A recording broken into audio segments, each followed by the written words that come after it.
What were you doing when you were my age? I grew up in Binghamton, New York. I left Binghamton North High School, and I went to the University of Scranton.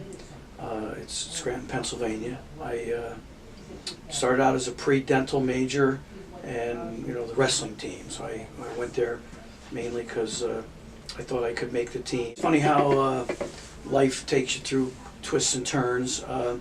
I was pre-dental, pre-med, pre-vet. They're all the same things at Scranton. You're taking certain biology, chemistry, physics classes. So I did that for all the way through the end of my sophomore year, and I was struggling, to be honest. I was struggling with organic chemistry and calculus. So those two classes, I was passing, but not with grades good enough for dental school. So I went to counseling center and say, I want to graduate in 2 years. I'm halfway through college, and paying for it pretty much.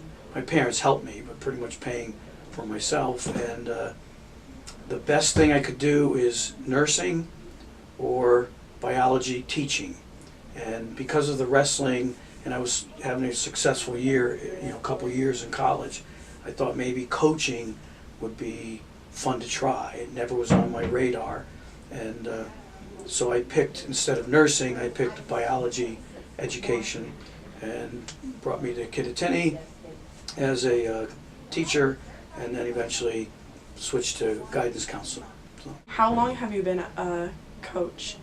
Sometimes I'm embarrassed. Now that I'm towards the end of my career, I'm not embarrassed by it, but I kind of went into teaching to be a coach.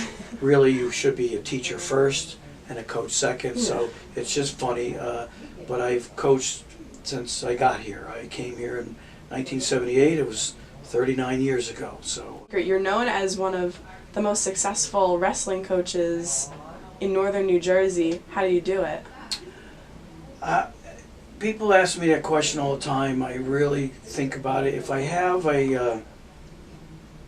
a strength, I truly, I try to teach. I try to be a guidance counselor. I try to coach. I try to be a friend. I guess they call it the golden rule. It has nothing to do with religion, but I truly try to treat others the way I would want to be treated. And somehow, when I'm pushing a kid to do better, or when I have high expectations for a kid, I try to think like, how would I want to be treated in this situation? So I try the best I can to be one of these, don't do as I say, I like to do as I do. I try to work very hard, and I want the kids to see me working hard, so they work hard. Would you change anything? No, we don't. Yeah. I hadn't sent the email yet. Past or present? Yeah, there's mistakes that I made. Sometimes age gives you wisdom, so I hope I'm wiser now.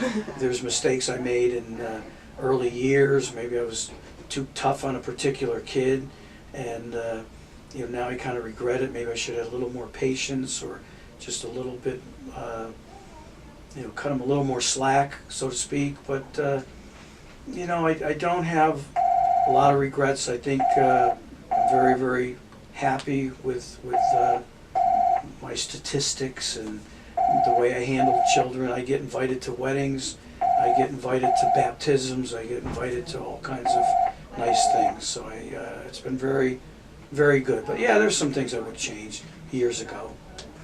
Where do you see yourself in 10 years? Well, it's funny you're interviewing me. This may be my last year at Kittatinny as a guidance counselor. I think I am retiring in June. I do plan on, when you have a certain age, you can coach and not affect your retirement. I'm at that age, so I may try to coach a couple more years. 10 years from now, I hope to be still connected. I want to be useful. I want to give.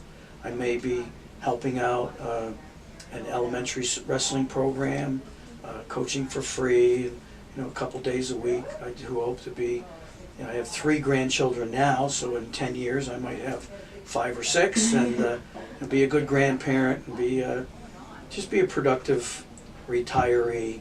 And I plan on staying in New Jersey 10 years from now. My children one lives in Hackettstown, one lives in Newton, one lives in Madison. So I think I'll stay here and just keep contributing.